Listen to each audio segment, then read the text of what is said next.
En direct des coulisses de Brave, retrouvons Marie-Josée Gagnon en compagnie de son invité.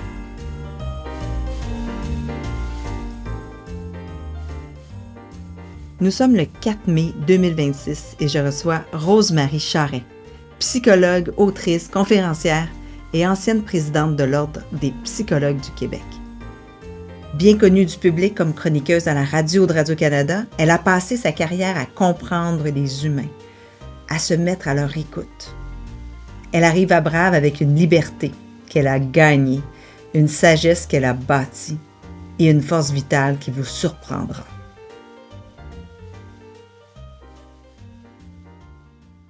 Bonsoir Rose-Marie.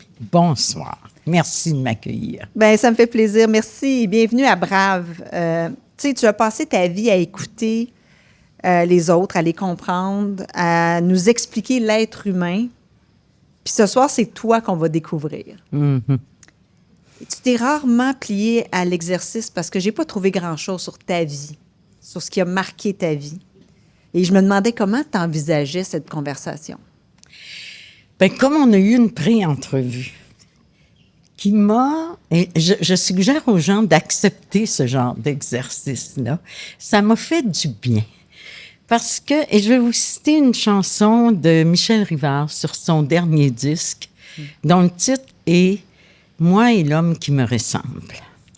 Et j'ai l'impression qu'avec cette entrevue-là, on peut se tutoyer, ben là, on oui. se tutoie, on n'est pas à Radio-Canada.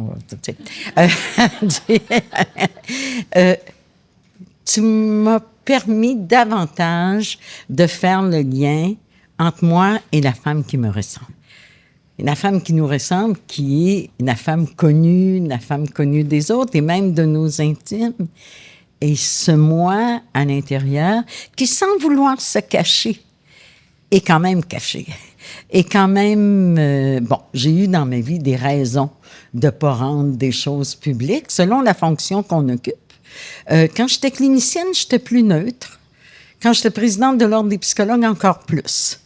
Mais là, j'ai la liberté qui vient avec tout ça. Donc, on t'accueille au bon moment. Oui, au bon moment. C'est excellent. Vous allez voir, hein, je pense que vous avez pu sentir que ça ne sera pas superficiel comme entrevue. Je pense pas. Tu es née en 1951 à Grande-Rivière, en Gaspésie. Tu es la 4e de 8 enfants. Il y avait 5 filles, 3 garçons. Ta mère aurait beaucoup aimé étudier. C'est une des choses que tu m'as dit là, dès le départ. Ouais. Hein, c'est quelque chose qui t'a marqué, je pense. Ma mère était souvent malade, puis elle allait à l'hôpital.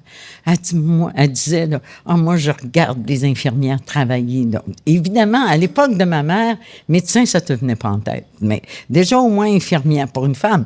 Puis, elle dit, « J'aurais tellement ça étudier ça. » Mais elle était vraiment parmi celles qui ne travaillaient pas parce qu'il y avait trop d'ouvrages. 8 enfants, dont j'avais un frère handicapé avec un mari qui était spécial, assez instable et tout ça. Fait que elle a fait une bonne job, elle a été occupée à temps plein. Sa vie avait un sens quand même. Moi, je ne suis pas de ceux qui trouvent que les femmes qui élèvent des enfants, leur vie n'a pas de sens. Leur vie a un sens, mais c'est pas un one fits all. Ça convient pas à tout le monde. Et moi, ça ne m'aurait pas convenu. Et ton père était un homme d'affaires. Ouais. Puis tu m'as dit aussi un homme de son époque. C'est un homme de son époque, mais c'est un homme qui osait voir grand. Je dirais pour le meilleur et pour le pire. Nous autres, chez nous, quelqu'un lançait une idée, mon père disait « Ah, c'est une bonne idée », puis il grossissait. Ma mère disait « Faites attention, c'est dangereux ». C'est à peu près ça, le contexte familial. Mais on raconte ça, mes sœurs et moi, quand on s'en parle, on se dit « Mais heureusement elle nous tapait ses nerfs, parce qu'elle disait tout le temps « C'est épeurant, c'est pas possible, c'est dangereux, c'est ci, c'est ça ». Mais en même temps... tu sais, tout était à l'ordre, puis tout était fixe. Puis si ça avait été juste de mon père, là, il y aurait eu le rêve, mais pas beaucoup de réalité.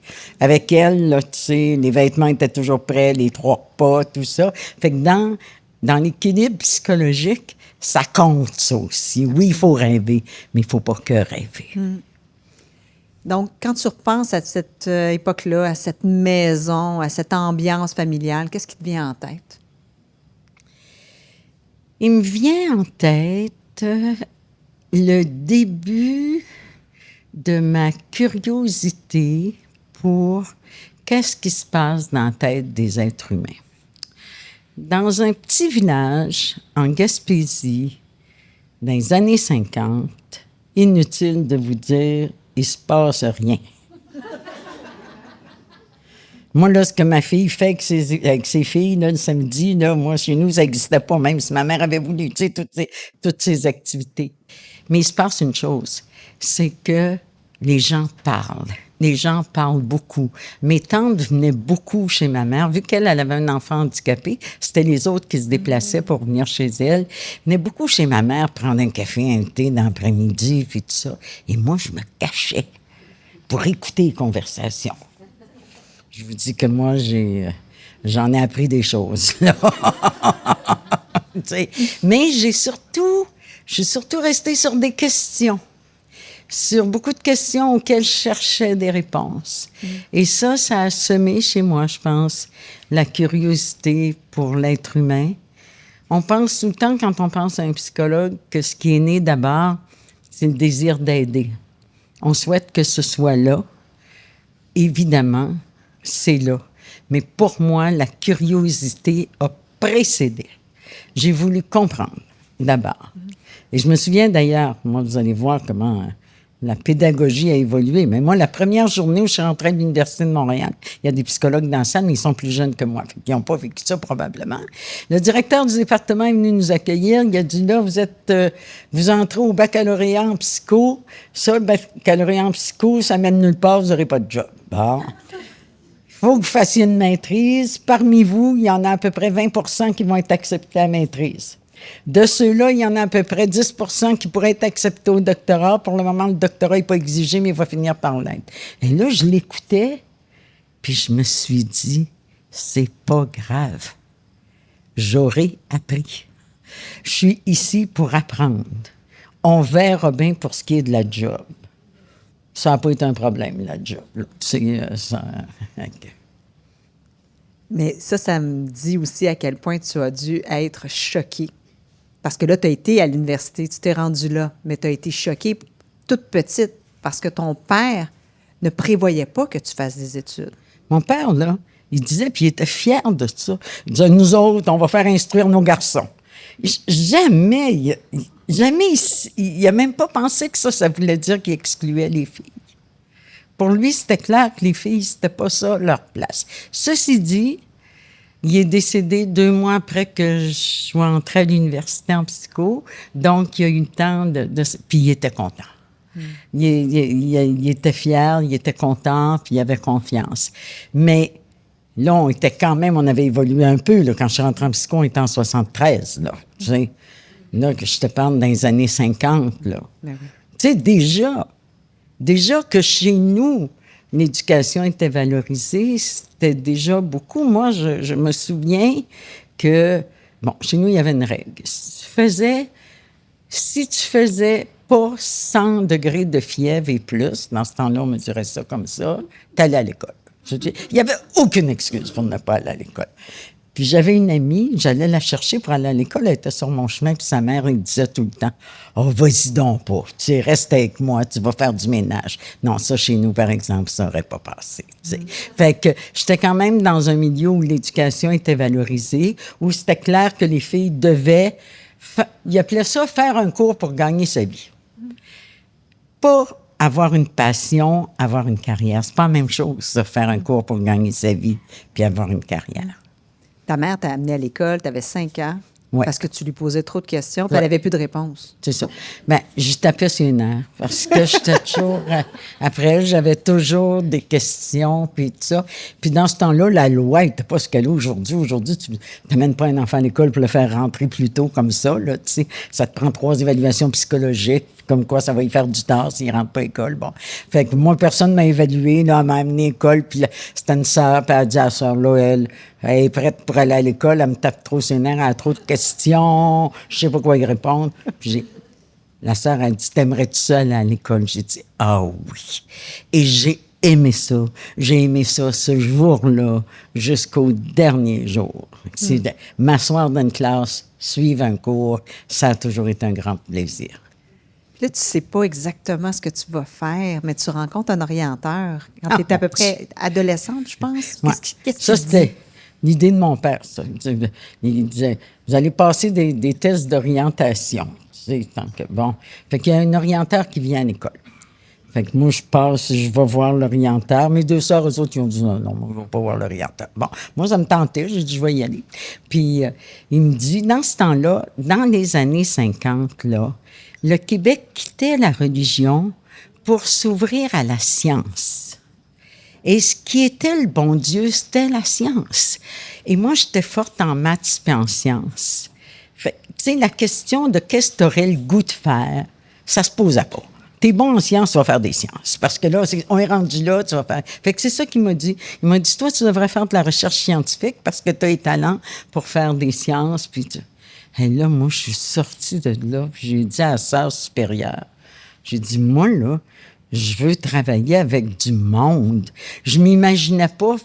Évidemment, je sais aujourd'hui qu'on peut faire de la recherche scientifique en équipe, là, tu sais, puis j'ai appris ça avec le temps, là, mais dans ce temps-là, c'était pas ça l'image que j'avais, mais de toute façon, je savais pas nommer ce que je voulais, mais je savais ce que je voulais. Je savais que je voulais... Les seules femmes que j'avais vues travailler dans mon enfance, c'était des femmes qui enseignaient. Ça, c'est quelque chose qui aurait pu me plaire, être en contact.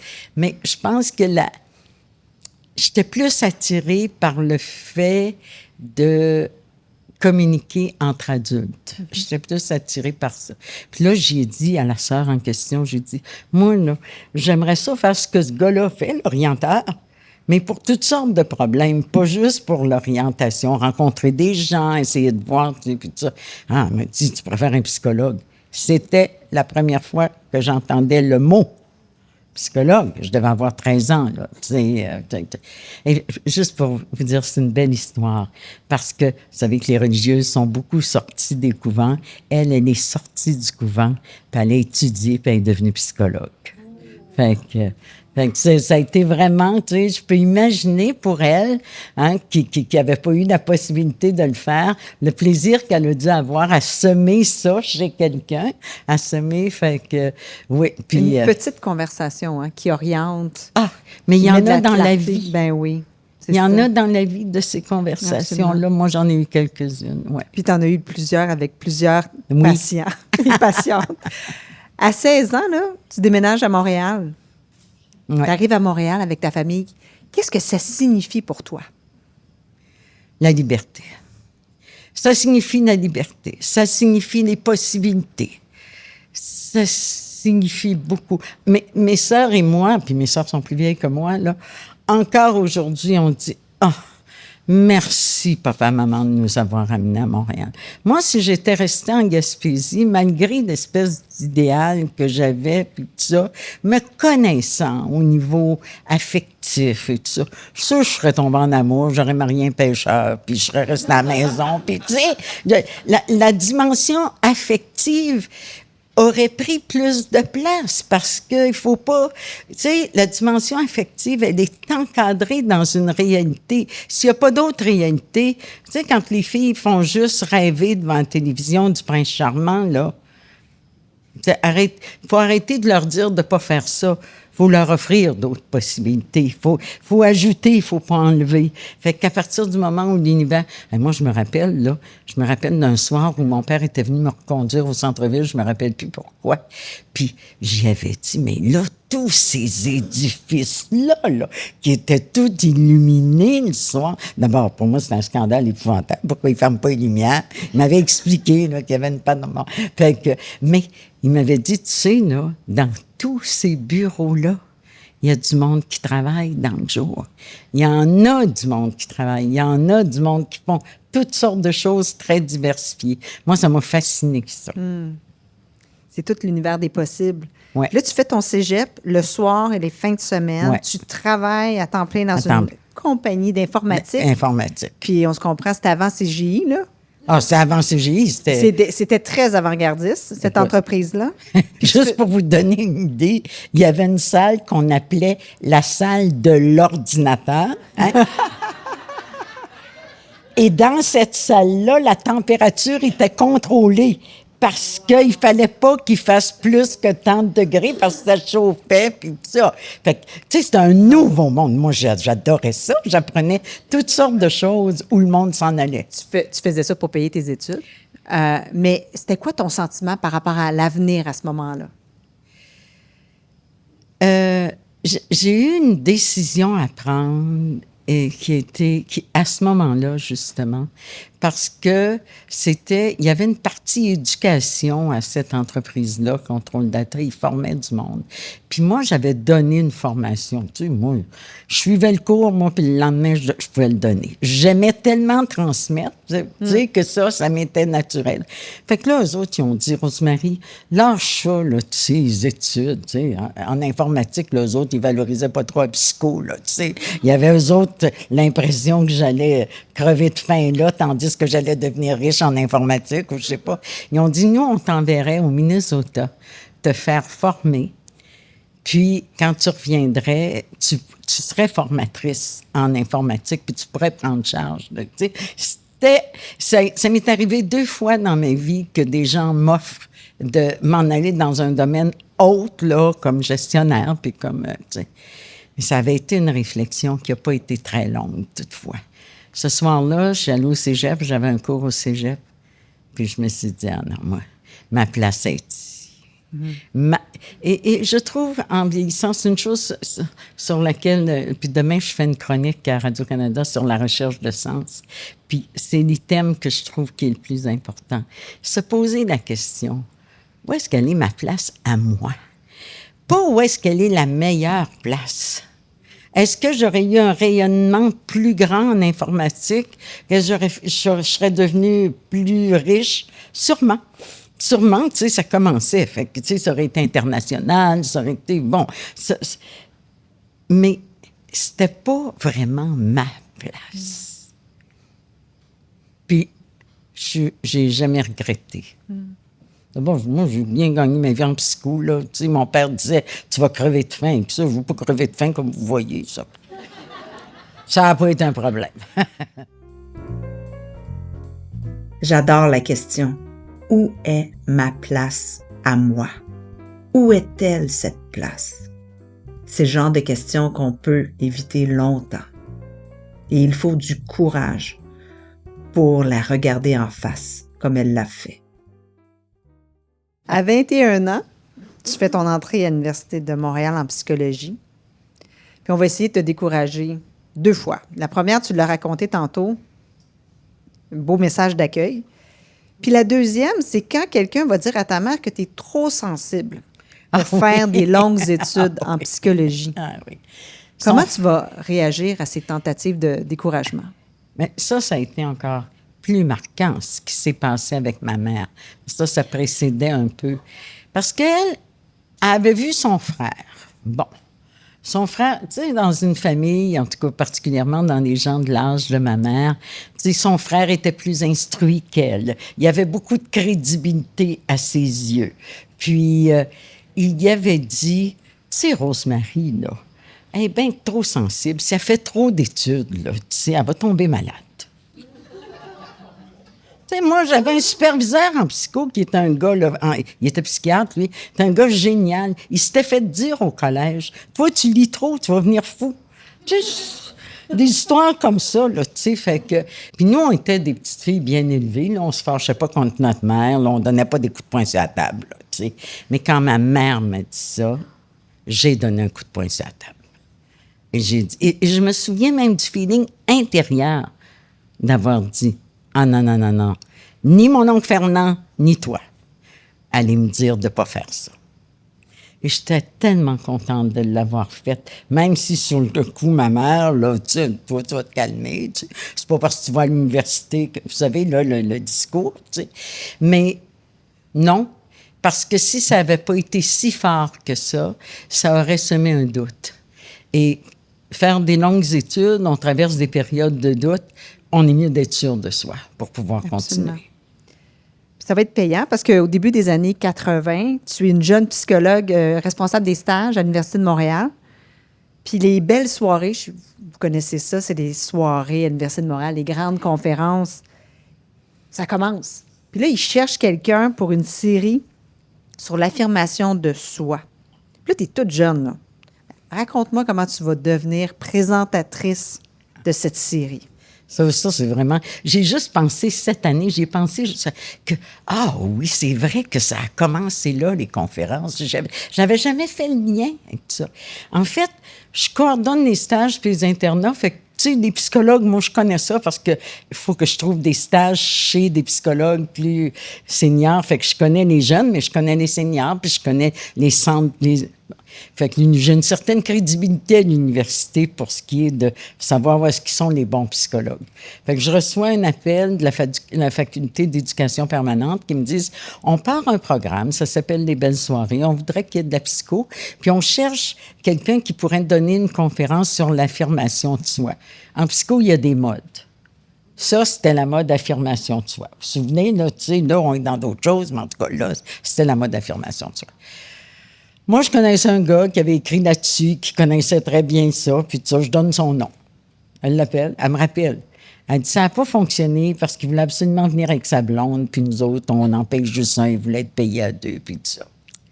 Et ça me tente de parler du rapport à l'argent en parlant de ça.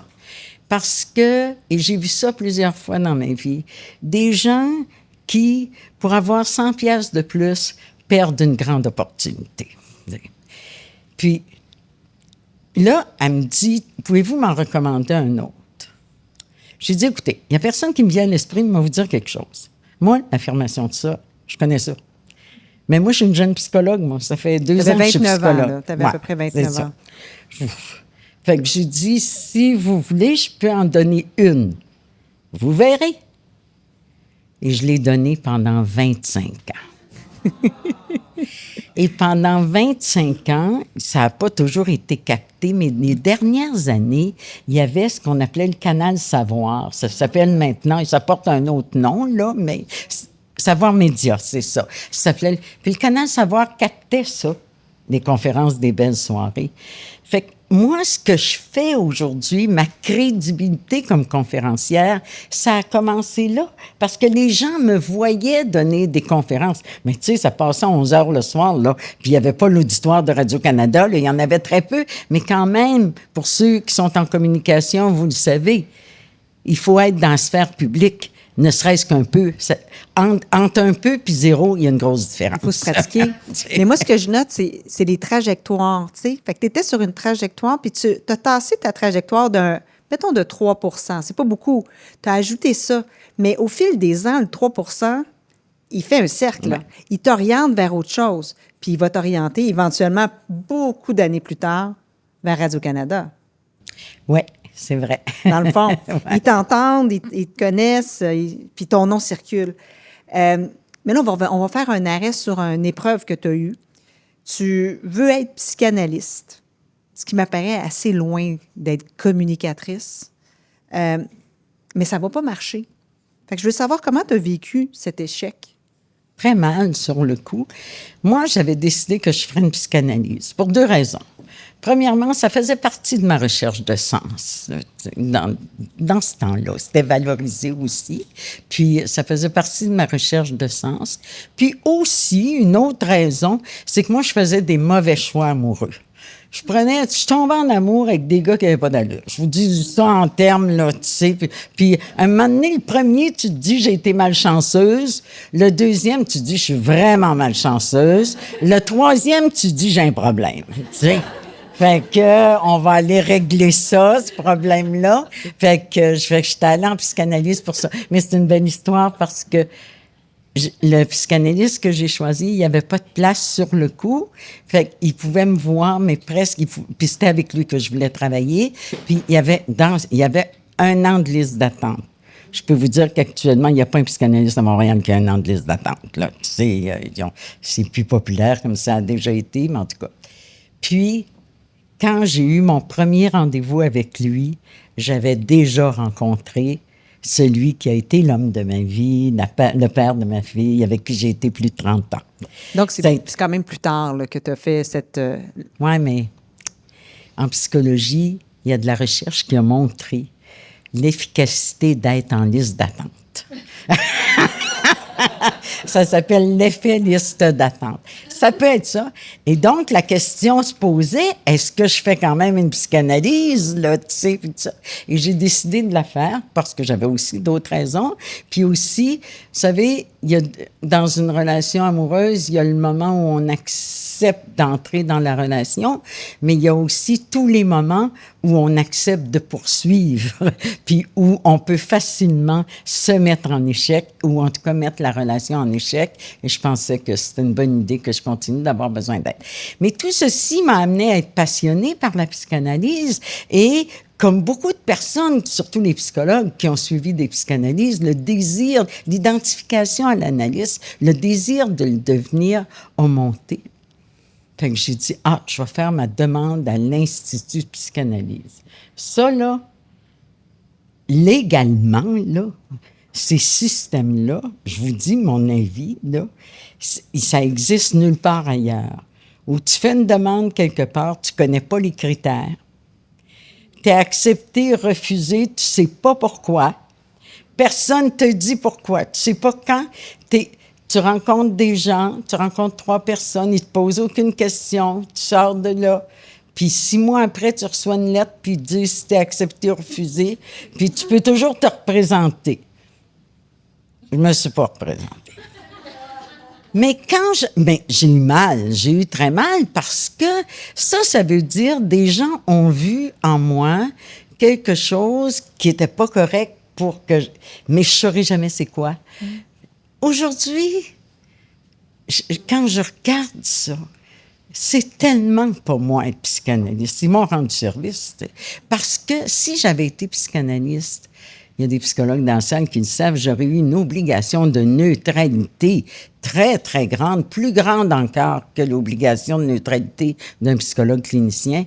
Jamais j'aurais pu être présidente de l'ordre, jamais j'aurais pu faire du média. Et pourtant, je me suis sentie à ma place dans les médias. Puis, mais l'absence de rétroaction, c'est majeur. C'est épouvantable. Oui, hein? C'est majeur. C'est épouvantable. Il y a l'échec, ne pas être choisi, mais en plus, là, pas de rétroaction. Tu sais, quand je vois des jeunes aujourd'hui, quand j'étais à l'ordre, là, j'avais vu, tu sais, ils avaient fait une publicité pour un poste, pour combler un poste. Puis c'était écrit « Seules les personnes qui seront invitées en entrevue recevront une réponse. » J'avais dit « Qu'est-ce que ça vous coûte de peser sur le piton pour faire une accusé-réception à toute la gang qui ne viendront pas en entrevue? Qu'est-ce que ça nous coûte? » Ces personnes-là, là, pour eux, ça veut dire quelque chose, ça. En 1982, tu as 31 ans, puis tu es dans tes premières années de pratique. Ça fait 2 ans qu'un de tes patients te fait des menaces de mort. À quel point tu le prends au sérieux à ce moment-là? Ah, beaucoup. Je l'ai pris au sérieux dès la première fois. Et je suis très contente parce que actuellement, là, ça se discute, cette loi-là, là, la loi de la dangerosité, là, parce qu'à l'époque, là, je sais même pas, je suis pas au courant si la loi est changée. Elle n'est pas changée, hein? Il y a une loi actuellement, en tout cas, qui est en... Parce qu'à l'époque, tu pouvais faire interner quelqu'un si tu étais capable de démontrer qu'il était dangereux dans l'immédiat. Ça veut dire, ça, que si quelqu'un vous disait je vais la tuer la semaine prochaine, tu ne pouvais rien faire. Et tu ne pouvais pas sortir du secret professionnel.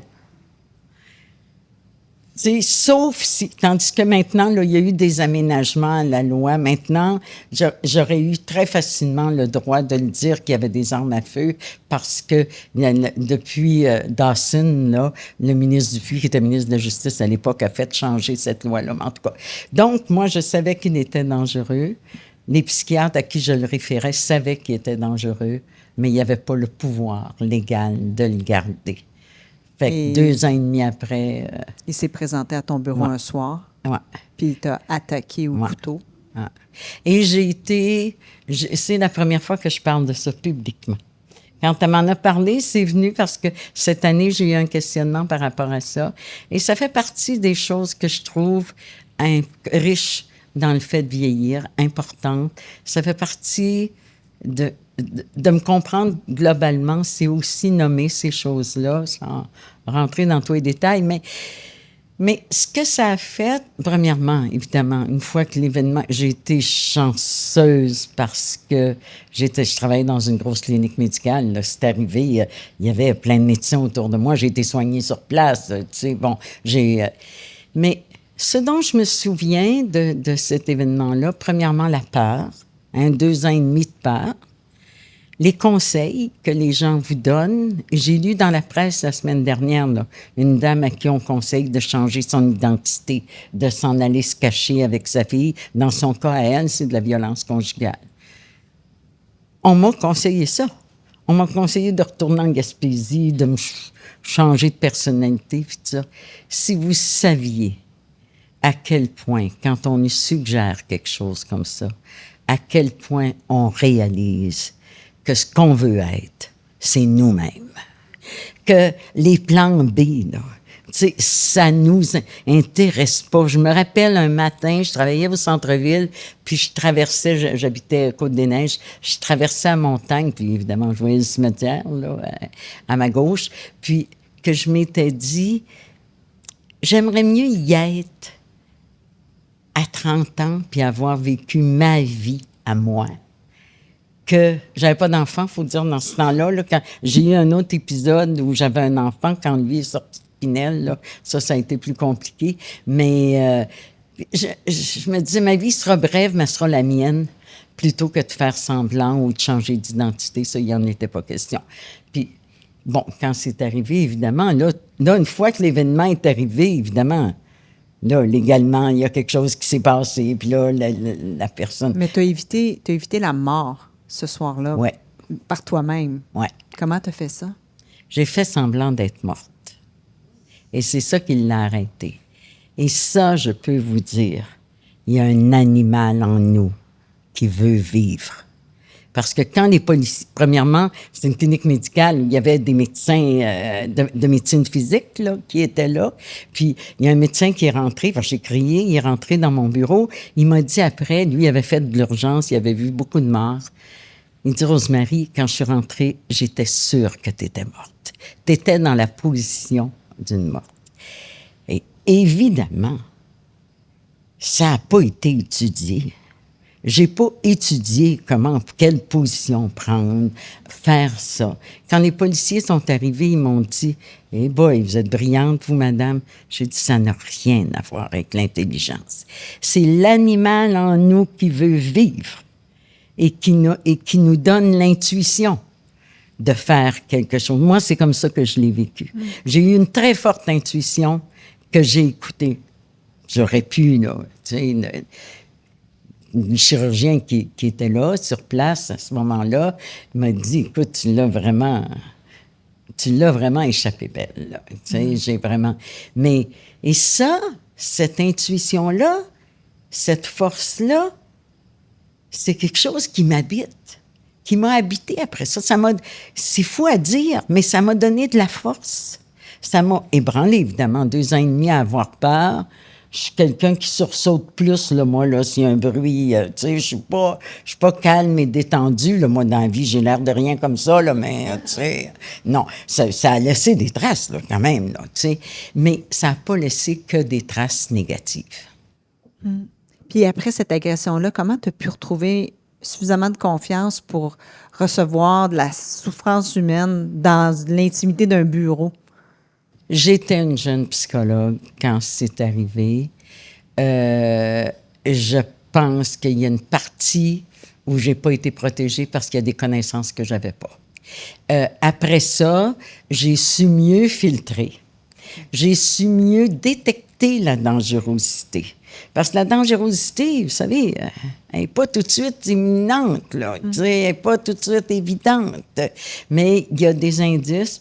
Et moi, je n'ai jamais hésité à dire à quelqu'un, écoutez, moi, je ne peux pas vous aider. Chacun a ses limites dans la vie. Moi, j'en ai aussi. Et j'ai toujours travaillé avec un grand groupe de psychologues et de psychiatres où je pouvais dire à la personne, écoutez, ce ne sera pas moi, mais je vais vous trouver quelqu'un. Sauf que moi, mes collègues, là, quand je lui référais quelqu'un, je faisais attention quand même, tu sais. Il y en a que je référais juste à des gars, il y en a... Mais moi, j'ai jamais travaillé seul. J'ai toujours travaillé dans un milieu protégé, dans des grosses cliniques. J'ai toujours eu, maintenant je peux le dire, j'ai toujours eu un système d'alarme dans mon bureau. Tu sais, subtilement, je pouvais facilement, tu sais, mais sachant très bien, ça c'est mon conjoint était psychiatre, c'est lui qui avait tenu à ça, à ce qu'on était dans la même clinique. Lui, il tenait à ça, il disait, moi, tu vas avoir un système d'alarme dans ton bureau, tu sais. Mais je savais très bien que s'il arrivait de quoi, voyons donc si j'avais le temps de peser sur le bouton. Tu sais, quand ça arrive, ça arrive. Tu avais eu là, l'expérience. Ouais.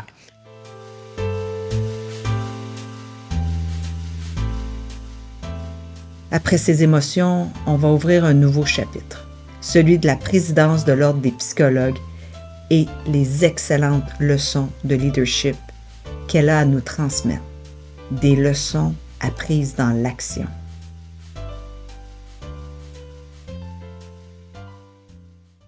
Là, en 98, tu as environ 46 ans, puis tu sièges au CA de l'Ordre des psychologues. Ouais. Tu décides de poser ta candidature comme président. Qu'est-ce qui t'a amené à prendre ce rôle de leadership? D'abord, ça allait très mal à l'Ordre. L'Ordre était en pleine crise comme organisation. Puis, moi, mon amour de ma profession, c'était beaucoup ça. C'est pour moi, là, le titre de psychologue, dans ce temps-là, on n'avait pas d'activité réservée, on avait juste un titre, puis le titre de psychologue, j'y tenais.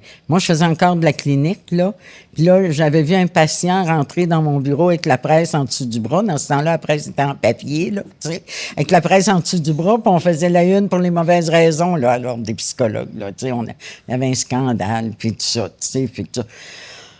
J'ai eu le goût de me lancer, et j'ai eu le goût d'aller chercher aussi, d'utiliser mon pouvoir. Parce que comme femme, il y a une hésitation à utiliser notre pouvoir. Je pense qu'aujourd'hui, je peux affirmer ça. Que je l'ai vu assez souvent pour pouvoir l'affirmer. Vous me direz, il y a des hommes qui hésitent aussi. Mais il y a quelque chose de l'ordre de tout d'un coup, ça marche pas. Je me rappelle d'un de mes amis qui m'avait dit, oui, mais tout d'un coup, t'es pas élu. Puis j'avais répondu, mais avant même de décider de me présenter, j'ai envisagé le fait de pas être élu. Mais moi, il me fallait un plan B, là. Tu sais, je savais bon. Puis, finalement, je me suis présentée, j'ai été élue. Ah oui, il y a un autre événement qui est arrivé aussi. Un après-midi où j'étais dans ma phase de prise de décision. Je vais prendre un café avec une de mes amies dont le père venait de décéder. Son père était un homme d'affaires important. Il était décédé, puis elle me parle du testament, puis elle me raconte que dans le testament, elle dit « Inquiète-toi pas pour moi, je manquerai jamais d'argent. » Ça, je ne m'inquiète pas pantoute. Mais elle dit « Les actions votantes, là, le pouvoir a été laissé aux garçons. » Ça, en dedans de moi, ça a réveillé quelque chose. Je me suis dit, il ne faut jamais attendre que le pouvoir nous soit donné. Il faut le prendre. C'est pas un gros pouvoir, là, tu sais, je veux dire, mais c'était celui-là qui correspondait à mon cheminement à moi. Puis C'est la phrase de ton père aussi, ouais. que tu as entendu à un âge critique, qui remontait aussi probablement. Elle est vraiment bonne hein, comme intervieweur. C'est parce que là, j'ai un petit peu peur parce que je fais toujours de la psychologie à Saint-Saëns dans mes entrevues. Puis là, il y a plein de psychologues dans la salle. Je suis un peu malaisée. Là. Comment tu as abordé ce poste-là qui est très politique? Parce que là, on se comprend, c'est pas ça que tu fais dans la vie. Là. Tu fais des conférences aux belles soirées, tu fais t'es psychologue praticienne en clinique. Puis là, tu te retrouves dans un poste qui est très politique puis confrontant. Comment tu vis avec ça?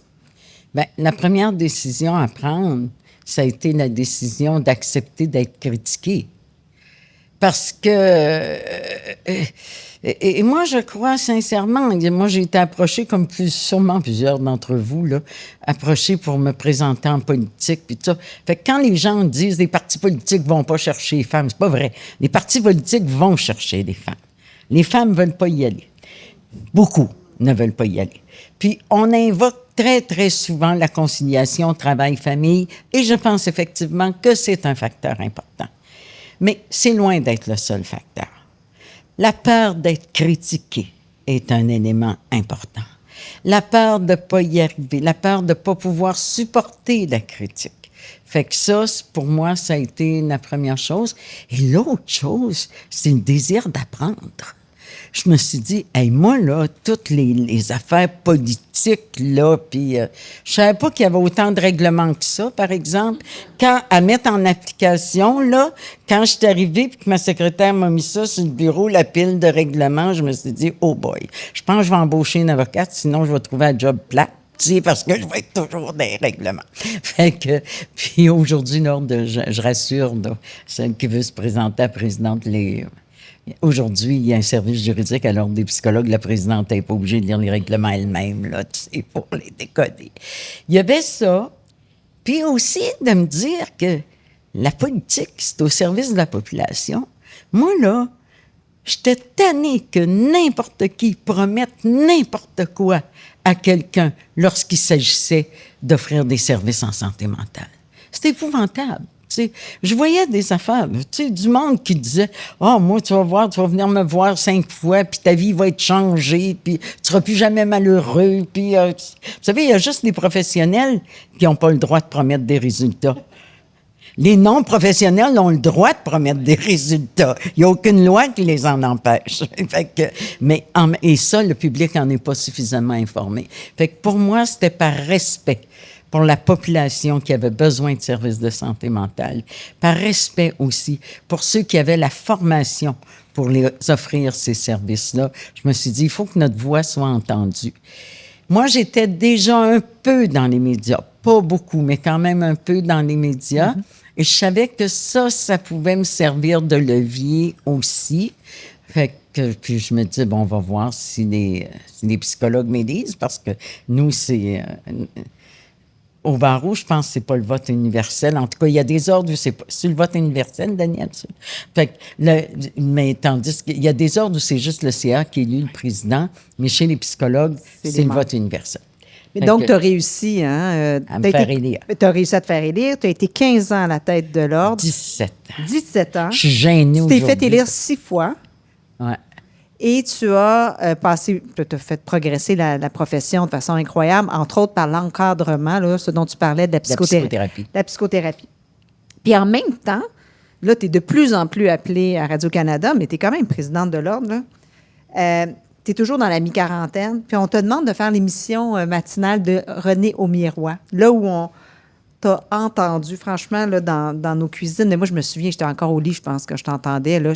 Puis tu étais la première personne à me parler de psychologie. Tu sais, il faut le faire. Là. C'est arrivé tard quand même. Là. Mais c'était toi, la voix raisonnée de la psychologue, qui était toujours sur le bon ton. Puis c'est souvent des circonstances dramatiques. Dramatiques, oui. Oui, tu intervenais dans des... Mais c'était comme une voix raisonnable, intelligente, intelligible. Je te remercie beaucoup pour ça. Puis je voulais savoir, justement, comment tu as fait pour réussir ça, de prendre le micro de cette façon-là? C'était quoi ton attitude face au micro? Il faut toujours s'imaginer... Quand on communique, là, t'en sais quelque chose, il faut se mettre dans la position des gens qui nous écoutent. Nous autres, là, c'est bien meilleur le matin. Là, puis la réalisatrice que j'adorais, elle disait ça souvent. Elle disait, là, on parle à du monde qui beurre le toast, là. Tu sais, c'est ça, tu sais. Sortez pas des grandes théories, là, tu sais. Puis ça. Et moi, quand j'étais en entrevue, j'étais là, je me suis mis dans la tête que mon discours, c'est un discours pour aider le monde. Ça a fait 2 choses. Ça a fait que je les rejoignais. Souvent, les gens me disaient « Ah, ça m'a été utile, vous avez dit quelque chose, ça m'a été utile, puis tout ça. » Et ça a géré mon anxiété. Parce que si tu prends un micro, puis tu te dis « Moi, ce que je vais dire dans ce micro-là, faut que j'ai l'air intelligente. Faut que le monde soit d'accord avec moi. » t'es faite. Tu sais, t'as plus de spontanéité, t'es angoissée. Et moi, les premières chroniques que je faisais, là, dans ce temps-là, j'en faisais une à 6h15 le matin, puis une à 7h15. Fait que, tu sais, je me levais de bonne heure, puis vous savez ce que c'est? Il s'agit qu'on sache qu'il faut qu'on se lève de bonne heure le lendemain matin, que c'est le soir où le bébé se réveille, ou ben, elle était plus bébé, moi, ma fille, à ce moment-là. Mais quand même, tu sais, c'était bon. Puis, s'il avait fallu que je m'angoisse en plus, me dire, j'ai toujours été un petit peu plus stressée quand je faisais une chronique que quand j'en faisais pas. Mais quand même, l'idée de dire, je suis pas là pour avoir l'air brillante. Je suis là pour être utile. Et ça, pour une présidente d'ordre, c'était exigeant, là.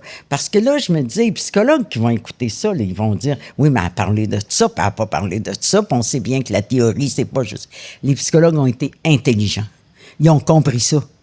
Il n'y a jamais un psychologue qui m'a dit, t'as pas parlé de ça, tu sais. Ils comprenaient que je parlais au monde, là, tu sais, que mon objectif, c'était de rendre service. Oui. C'était génial pour l'Ordre des psychologues. Ben oui. Pour la profession. Je comprends. Quand le Radio-Canada, quand la réalisatrice m'a dit si on avait de l'argent, on aimerait ça vous avoir comme chroniqueuse hebdomadaire. J'ai dit, moi, vous rappelez dans 2 jours. J'avais un CA, moi, le lendemain. J'ai dit au CA, on a la possibilité d'aller à Radio-Canada gratuitement. Si je le fais, là, sur mes heures de travail, puis avec là, évidemment, ils ont dit oui. Ça, c'est une autre chose que j'ai apprise dans la vie. Comment t'amènes un CA à penser comme toi? Dis-moi sans plus.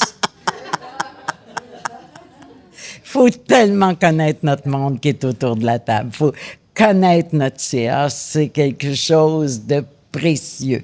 Les liens avec le CA, parce que comme président, tu n'as de pouvoir que celui que le CA te donne. Mais tu as tout le pouvoir d'aller influencer les membres du CA. Et ça, c'est jamais terminé. Quand tu regardes ta vie, là, c'est quoi les plus grands combats que tu as eu à mener? Moi, mon plus grand combat, honnêtement, quand je regarde ça, là, tu sais, j'ai quand même eu une vie assez facile. J'ai eu des parents qui avaient les problèmes de leur époque et leurs propres problèmes, mais qui nous aimaient beaucoup, qui avaient de l'envergure, qui avaient qui ouvraient. On se rappelait ça, mes sœurs puis moi, que souvent, dans le temps, on disait aux parents, les enfants, parlez pas, c'est les adultes qui parlent. Pas chez nous. Chez nous, on avait le droit de parole, ça nous a aidés, puis ça a été dur pour eux autres des fois parce qu'on l'apprenait à parole. Mais tu sais, bon.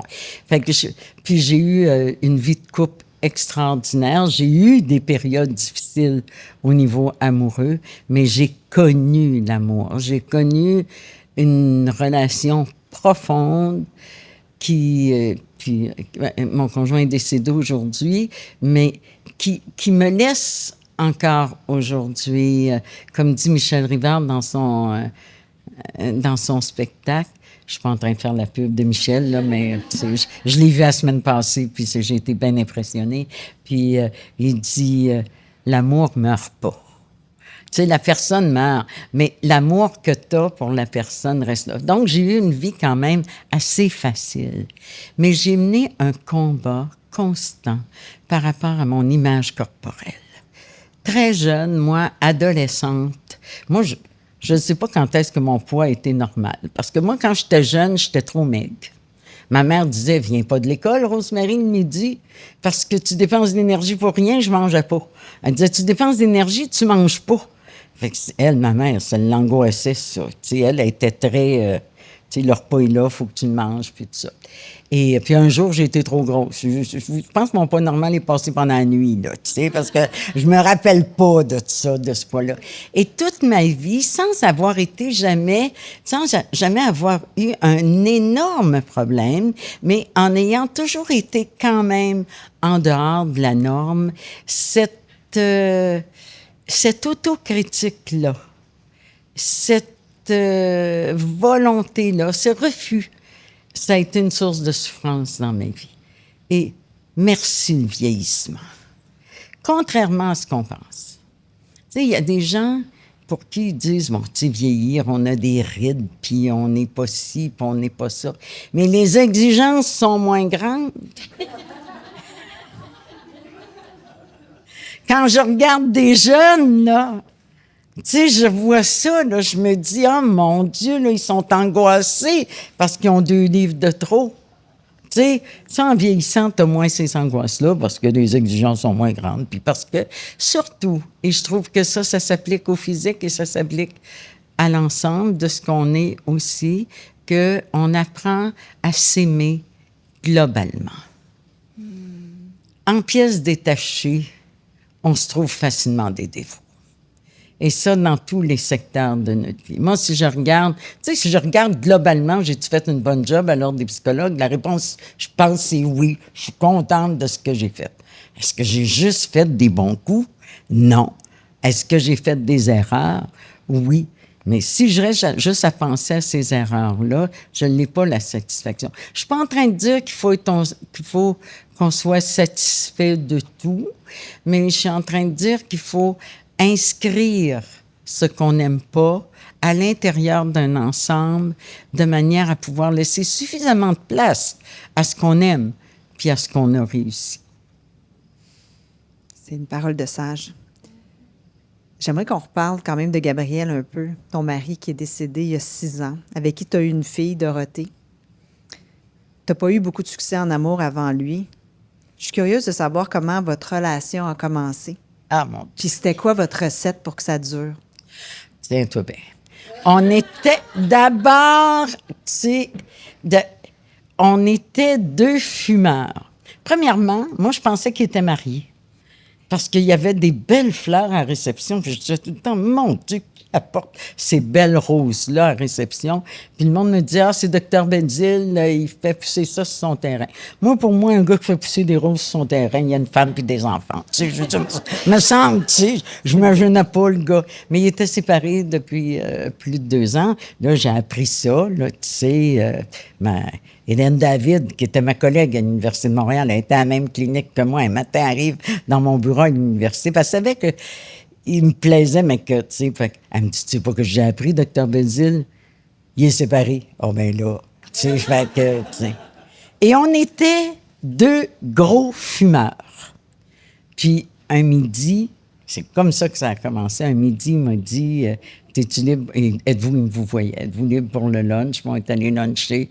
Puis là, j'ai dit, docteur Benzil, j'ai oublié mes cigarettes en clinique. Puis tu pouvez-vous m'en prêter une? Puis il a dit, hey, moi, je te prête pas de cigarettes, là, tu sais. Puis on a commencé à se tutoyer. Puis on a commencé à être ensemble. Mais il s'est passé quelque chose parce que je sais que c'était ça. Tu sais, dans les moments dans la vie où tu dis « j'ai donné un coup de poing sur la table », là, tu sais, j'ai pas toujours physiquement donné un coup de poing sur la table, mais où tu te souviens du moment qui a été un moment clé.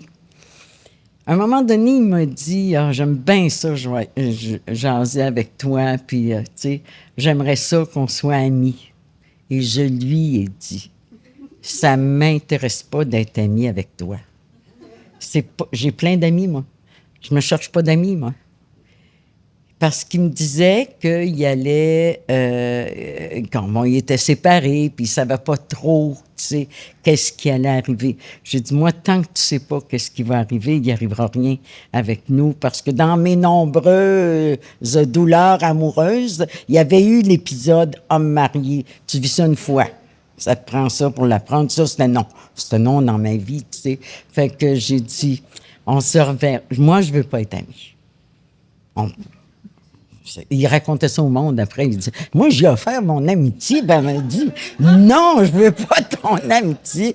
Puis après, il est revenu me voir, puis il m'a dit, écoute, j'y ai réfléchi, puis je suis libre. Je suis maintenant libre. Et puis on a été ensemble. Puis aujourd'hui, tu as 75 ans. Puis est-ce que tu penses à avoir une autre relation? Non. C'est simple, c'est spontané. Pourquoi? Hey, écoute, c'est quelque chose, créer une relation avec quelqu'un, tu sais. Je pense que je serais trop fatiguée, tu sais. Puis, je pense que... L'autre chose, c'est que moi, j'aime J'ai aimé vivre en couple. J'ai beaucoup, beaucoup aimé ça, vivre en couple. Dans cette période-là aussi de notre vie, où est-ce qu'on construisait quelque chose, où est-ce qu'on avait un enfant, puis tout ça. Des fois, quand je suis avec ma fille puis mes petites filles, il me manque énormément parce que ça me fait de la peine qu'ils n'aient pas connu les petites, là, puis bon. Puis, mais moi, là, c'est une intimité, un couple. Est-ce que je veux quelqu'un d'autre dans mon intimité, quelqu'un d'autre qui va venir me dire que je passe trop de temps avec ma fille, que j'en donne trop à mes petits-enfants, que je devrais, tu sais, l'autre chose, je vais te dire, ça me tente plus de rentrer mon ventre pour plaire à quelqu'un.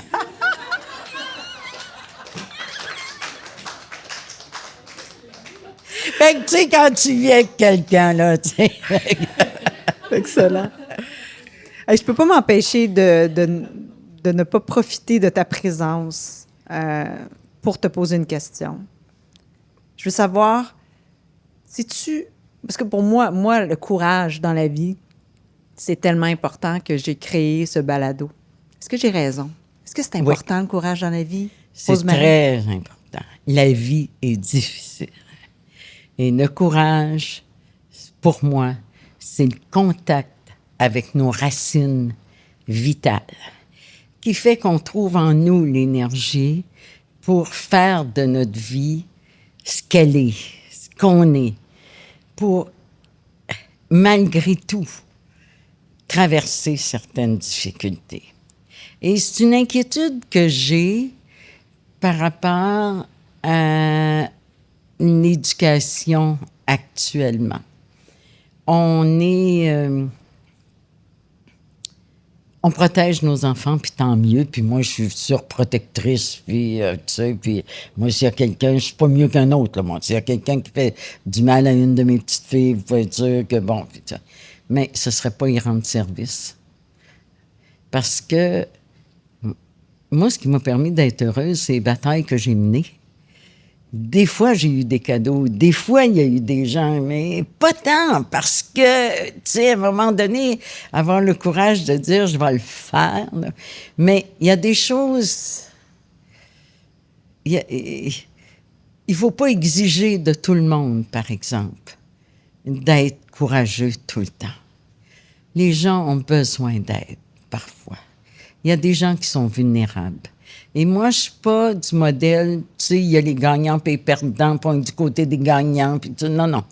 On a tous nos moments de gain et de perte.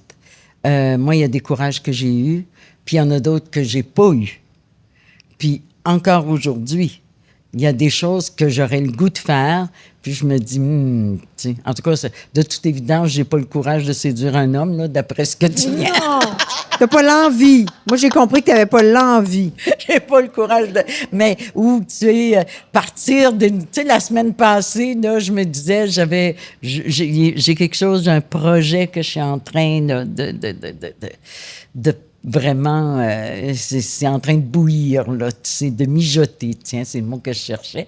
Puis là, la semaine passée, je me suis dit, je me lance-tu là-dedans, puis tout ça. Tu sais qu'une des façons de se lancer, pour de vrai, oui. Moi, j'ai fait le processus du courage. Je l'ai mappé. C'est un de mes balados récents, de petits balados de 10 minutes. C'est de le nommer, ton projet. Es-tu prête à nous le nommer? Ben oui. Veux-tu nous le nommer, ton projet? Oui, j'ai rendu assez loin dans là, ma réflexion. il va être trop tard après. Fait que vas-y. C'est quoi ton projet? Mon projet, c'est que moi, là, j'ai un public.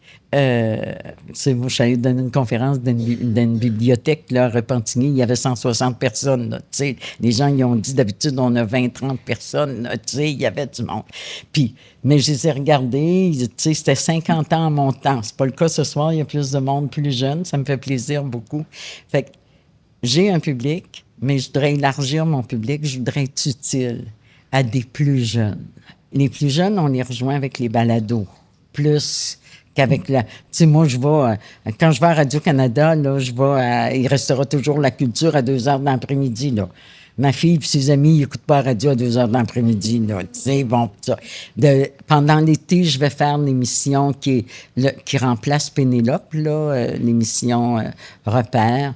Je vais faire ça une fois par semaine. Bon, ça, c'est pas non plus un public. Fait que je me suis dit, un balado, ça rejoindrait du monde. Bon, commençons par là. Qu'est-ce que je veux faire? Je veux créer une continuité. J'aimerais ça faire un petit 15 minutes par semaine, puis développer des thèmes, puis donner l'occasion. Je ne veux pas faire de la consultation, là, évidemment, mais je pourrais donner l'occasion aux gens de suggérer des questions, de suggérer des thèmes et tout ça. Fait que ce qui m'intéresse, c'est élargir le public et créer une continuité, avoir le sentiment d'être utile, parce que évidemment, je n'ai pas du tout la prétention que ça remplacerait la psychothérapie ou quelques traitements, mais ce serait donner quelque chose au public qui en a tant besoin puis qui a si peu de ressources. Puis tu as la voix crédible de Rose-Marie Charest. Alors, c'est génial. Bravo et merci d'avoir partagé ton projet. On va passer au questionnaire brave, Rose-Marie. Que fais-tu chaque jour pour te donner du courage? Sortir de la maison, ça, c'est une chose. Regarder. Moi, ce qui me donne le plus de courage, c'est de voir du monde. Voir du monde, tu sais, voir une foule, voir du monde. J'ai commencé, je faisais jamais ça avant, j'ai commencé à prendre le métro. J'habite au centre-ville, je peux pas loin d'une station de métro, je peux prendre. Et je réalise que quand je prends le métro, je vois du monde que je vois jamais dans la vie. Tu sais, je vois une sorte de monde qui habite pas dans mon bloc, qui travaille pas dans les endroits où je travaille, qui bon, ça. Et ça me donne justement le courage de dire, hey, faire quelque chose pour le monde, c'est aussi faire quelque chose pour ce monde-là, tu sais, pour l'ensemble. Puis c'est quoi être brave pour toi? Être brave pour moi, c'est ne pas tomber dans la facilité. C'est pas non plus faire tous les efforts possibles et imaginables, c'est faire l'effort qui a du sens pour soi. C'est faire l'effort qui nous mènerait quelque part. Et ce qui nous mène quelque part, c'est ce qui nous mène vers plus grand que soi. Ce qui nous, en même temps qu'on donne quelque chose aux autres, on apprend. On évolue. Moi, quand les gens disent « Oh, tu fais-tu... » Dans le temps, là, quand j'étais clinicienne, là, c'est effrayant écouter du monde avec des problèmes à la journée longue. Ils n'ont pas compris, là. Tu sais que les gens, d'abord, ils ont des problèmes, ils n'ont pas que ça. Les gens qui viennent consulter en thérapie, là, ils ont des problèmes, ils ont des ressources. D'ailleurs, notre job, c'est ça, hein? C'est d'aller chercher les ressources. C'est pas juste d'éliminer les problèmes. Mais c'est aussi... Ça m'est jamais arrivé, moi, de voir une personne puis de rien apprendre. Il n'y a pas, croyez-moi, il n'y en a pas deux pareils. Même quand ils ont le même diagnostic, même quand ils ont le même groupe d'âge, même quand ils ont le même niveau socio-économique, il n'y en a pas deux pareils. C'est intéressant. La curieuse en toi. Oui. Qu'est-ce que tu te dis pour t'encourager? Je me dis, j'ai réglé d'autres problèmes, je vais régler celui-là. Je trouve que ça, on perd ça de vue face à un problème donné. On a toujours l'impression que, eh, mon Dieu, celui-là. Oui, mais on a réglé plein de problèmes dans notre vie.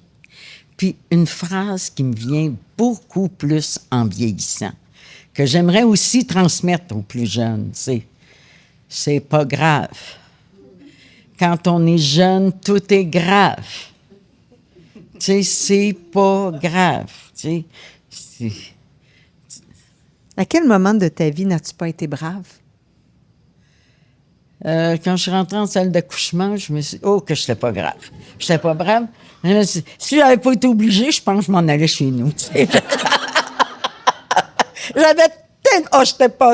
J'étais vraiment pas brave. Puis mon mari, il était psychiatre, mais il avait pratiqué en médecine générale, puis il n'avait fait des accouchements, lui. Tu sais. Il n'avait vu des femmes accoucher. Il n'a pas trouvé que j'étais bien brave. Tu sais, j'étais pas brave pantoute. J'ai pas beaucoup de tolérance à la douleur physique. Je suis pas brave. Quelle personne incarne le mieux le courage, à ton avis? Ben, les gens qui actuellement se battent pour se trouver un logement. Pour moi, c'est ça. C'est, tu sais, il y a l'essentiel dans la vie. Puis quand tu te bats pour l'essentiel, ça demande beaucoup de courage. Et je pense que... Et le pire, c'est qu'en plus, ils sont jugés. Ils sont jugés pour ne pas y arriver. Fait que moi, j'apprécie beaucoup... le privilège qu'on a. Ouais. Et je suis désolée, par exemple, qu'on ne trouve pas plus de moyens d'aider. Tu sais, c'est comme si notre moyen d'aider, c'est on paye nos impôts, puis le gouvernement fait quoi avec nos impôts pour les autres. Mais je trouve que on est... je me sens pas très créatrice pour des initiatives qui pourraient aider le monde. On manque d'imagination. On manque d'imagination, mais on manque de connaissances aussi, des vraies racines. Tu sais, quand on parle des problèmes, tu sais, de la pauvreté est rarement que matérielle. Elle s'accompagne assez souvent de toutes sortes d'autres pauvretés. Écoute, je me souviens d'une fille qui était rentrée chez nous avec ma fille. Elles étaient en première année de cégep. Puis, elle était pas dans la misère, mais ma fille m'avait dit, « Maman, elle vient de loin, puis tout ça. » Puis moi, j'avais une chambre de trop. Puis ma fille m'avait dit, « Peut-être que si elle restait chez nous la semaine, ça pourrait lui permettre de faire son cégep. » J'ai accepté ça, évidemment, ça me faisait plaisir, puis tout ça. Mais ce qu'elle m'avait dit, c'est « J'en reviens pas qu'ici, il y a des livres partout. » Et je m'étais dit, « Hey, il y a des enfants qui vivent. » Qui grandissent dans des maisons où il n'y a pas de livres. Elle m'avait dit le seul livre que sa mère avait acheté, c'était Prix M, puis quelque chose, là, tu sais, là, mange Prix M, tu sais. Puis je me dis, mais malgré tout, là, cette fille-là, là, elle est rendue au cégep, là. Elle était en théâtre au cégep. Elle, ça y a pris plus de courage pour se rendre au cégep que ma fille, là. Absolument. Mais moi, quand j'étais à l'Université de Montréal, là, j'étais dans la même classe qu'Hélène David, puis elle avait été élevée vraiment à Outremont. Là, de temps en temps, je me disais, la distance entre chez nous et l'Université de Montréal est plus grande pour moi que pour Hélène. Tu sais, pas juste physiquement. Tu sais, la distance, là, le fait d'y penser que toi, tu peux... Mais par exemple, je dois rendre ça à mon père, que quand on partait de la Gaspésie, on venait à Montréal souvent. Ma mère, elle nous amenait magasiner parce qu'elle aimait qu'on soit bien habillés. Puis mon père, il nous avait fait passer devant l'Université de Montréal sur Édouard-Montpetit pour nous montrer. C'est une université, puis ça, on a droit à ça même quand on vient de la Gaspésie. Ça, c'était pas pire, ça. Je vois y rendre hommage, là, pour ça. C'est resté dans ta tête. Et qu'as-tu envie de dire aux jeunes pour les encourager? C'est pas grave. J'ai envie de dire ça surtout aux jeunes parents. Aux jeunes parents qui ont tellement plus d'informations. Ce qui est très bon, merci. Mais c'est devenu être parent, c'est devenu une performance. Et il y a beaucoup de jugements entre parents, là, puis de l'école envers les parents, et des parents envers l'école. Tout est devenu pas mal grave. Et ça, j'aurais envie de leur dire, c'est pas grave. Ayez du fun avec vos enfants. Parce que le plus beau cadeau qu'un enfant peut avoir, c'est d'avoir un parent heureux. Oui, merci beaucoup, Rosemary. Je retiens ce soir là, la petite fille de Grande-Rivière qui est allée jusqu'au bout de sa vie. Vraiment impressionnant. Merci. Merci à toi. Merci beaucoup. Merci. Merci.